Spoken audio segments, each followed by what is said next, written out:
जरा फोन द्यावा नाही.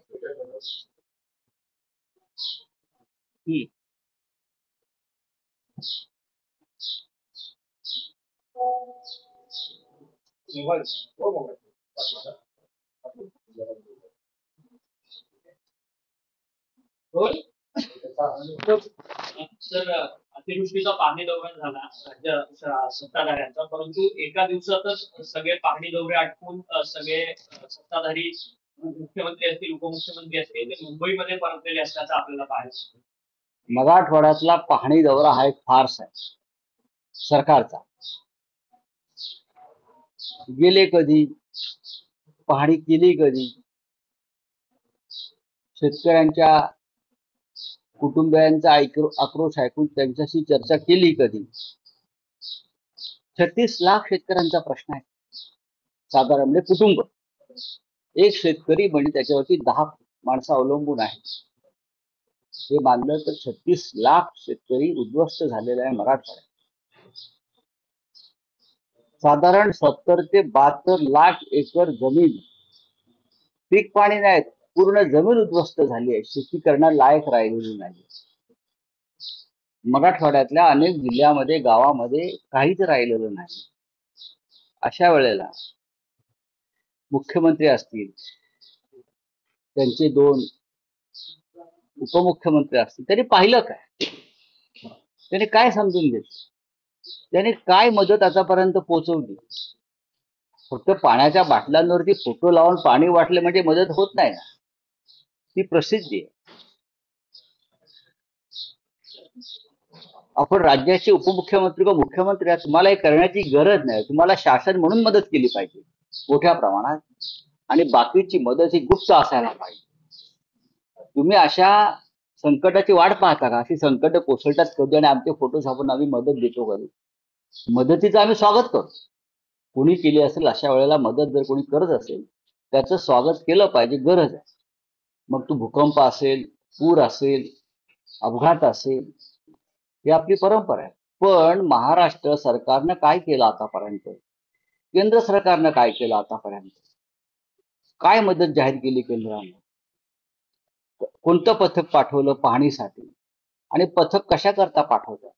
आधी तुम्ही सरसगट घराघरामध्ये 36 लाख शेतकऱ्यापर्यंत मदत पोचवा. हे तुम्ही केलंय का? हे शासन अत्यंत मुरदाड आहे, असंवेदनशील आहे, ते तुम्ही सांगू शकता.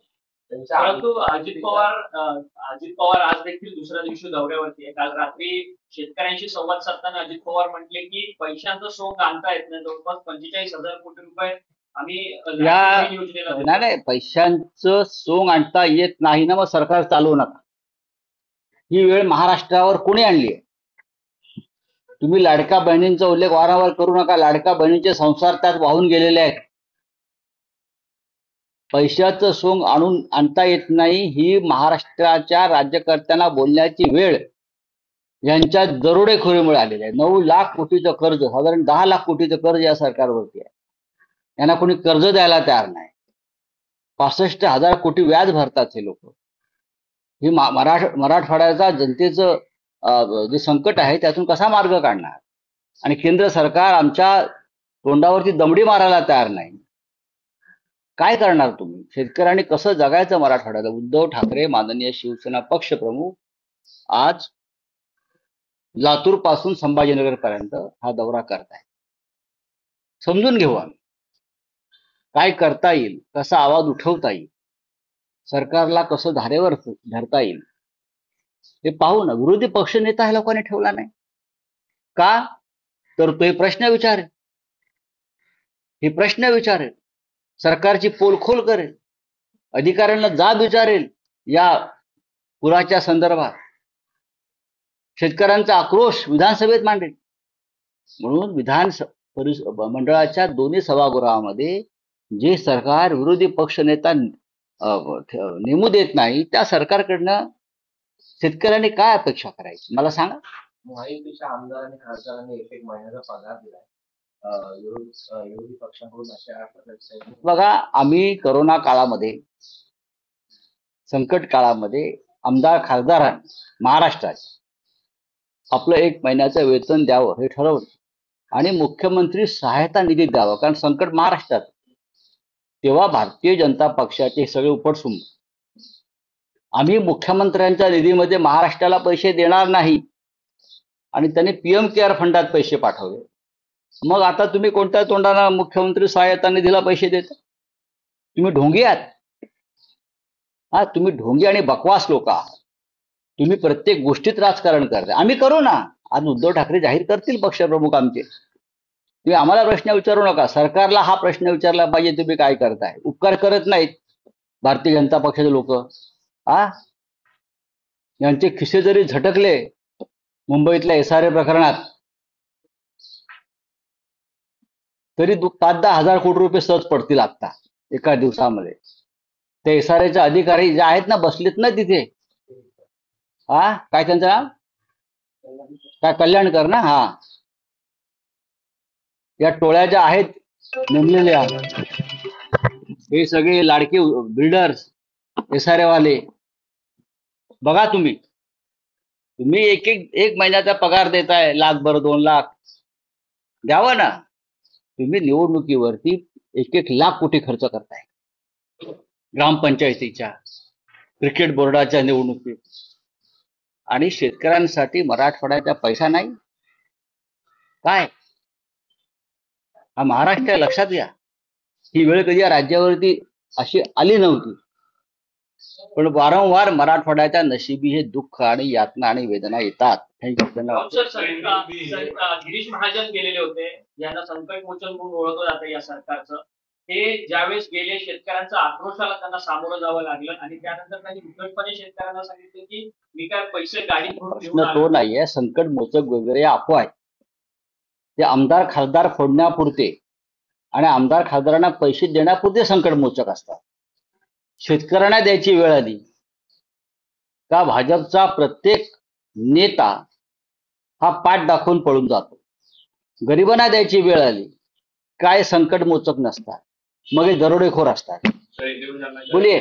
सोनम वांगचूक गेल्या अनेक दिवसांपासून उपोषणाला बसले. काल तिथंची तरुणाई जी आहे ती आक्रमक झालेली, कारण की सोनम वांगचूकच्या उपोषणाच्या संदर्भात कोणतंच तोडगा जो आहे तिथच्या सरकारकडनं काढण्यात येत नाहीये, केंद्र सरकारकडे. लडाख लेह हा भारताच्या सीमेवरचा भाग आहे. जर तुम्ही भारताच्या सीमेवरच्या लोकांना आणि त्या सीमा शांत ठेवू शकत नसाल तर तुम्ही कसले विश्वगुरू. तुम्ही दिलेली आश्वासनं प्रधानमंत्री मोदींनी पाळली नाही. पूर्ण राज्याचा दर्जा देण्याची, जेव्हा 370 कलम हटवलं तेव्हा लेह लडाखला पूर्ण दर्जाचं राज्य देण्याची घोषणा कोणी केली होती? अमित शहानी केली होती, नरेंद्र मोदींनी केली होती. आज तिथे ज्याला तुम्ही जैन झी म्हणता ते रस्त्यावरती उतरलाय आणि तुम्ही पळून गेलाय. तुम्ही बंदी घातली आहे तिकडे आंदोलनावर. पण ही वेळ का आली या देशामध्ये? भारताची सीमा जिथे बाजूला चीन आहे, जिथे चीन आहे आणि चीन घुसलेला आहे लडाखमध्ये. हे विश्वगुरूंना कोणीतरी सांगा जाऊन. आणि तुम्ही भारताच्या सीमेवरचं राज्य शांत ठेवू शकत नाही. सोनम वांगचूक सारखा एक सामाजिक कार्यकर्ता आंदोलन करतोय त्या भागासाठी, तुम्ही त्याला 16 दिवस उपाशी ठेवता. 16 दिवस त्याने उपोषण केलंय, सरकारतर्फे कोणी तिकडे जायला तयार नाही. हा काय निर्दयपणा आहे. अनेक राज्यांमध्ये हा संतोष आहे. निशिकांत दुबे म्हणतात की कुठेतरी या सगळ्यांना झेंझी लोकांना आक्रमकतेकडे घेऊन जाण्याचं काम राहुल गांधींनी केलेलं. राहुल गांधींच्या विधानांमुळे नाही, मग ठीक आहे, केलं असेल तर चुकलं काय? आक्रमकता काय तुम्हीच दाखवायची का? हा, जर असंतोष उफाळून आला तर त्या चुकलं काय? ही लोकशाही आहे. मग तुमचा अत्याचार, तुमची दरोडेखोरी, तुमचा भ्रष्टाचार हे सहन करायचं का? बरोबर आहे राहुल गांधींचं. बोलिए. राज्य की मांग को लेकर बड़ा आंदोलन किया जा रहा है. देखिए, लद्दाख और लेह की जनता की जो मांग है उसको देश का समर्थन है. ये जो मांग है ये जायज मांग है. जब आपने जम्मू कश्मीर का 370 हटाया तब आपने कहा था, अमित शाह जी ने कहा था, गृह मंत्री ने, ये मोदी जी का आश्वासन है चुनाव में कि आपको पूरे राज्य का दर्जा देंगे. अगर आपने कहा है और जैन जी सड़क पर है तो आप उनको गुनहगार क्यों ठहरा रहे हो? उनके ऊपर क्यों गोली चला रहे हो? ये भारत के सीमावर्ती राज्य है, खास करके चाइना बॉर्डर है। वहां के युवाओं को आप शांत नहीं कर सकते, उनका आप समाधान नहीं कर सकते। आप काहे के विश्वगुरु, काहे के? जनता आक्रामक है, जनता के मन में असंतोष है, तो बाहर आ जाएगा। आप उनको दबा नहीं सकते, गोली नहीं चला सकते। चलिए, थैंक यू। आदि शक्ती तू जयोस्तुते, आदि शक्ती तू जयोस्तुते। सामाजिक, सांस्कृतिक, वैद्यकीय, राजकीय, शैक्षणिक, औद्योगिक आदी विविध क्षेत्रातील महिला आज आघाडीवर आहेत। शारदीय नवरात्रोत्सवानिमित्त टॉप न्यूज मराठीवर पहा आधुनिक युगातल्या नवदुर्गांच्या मुलाखतींचा विशेष कार्यक्रम आदि शक्ती तू जयोस्तुते।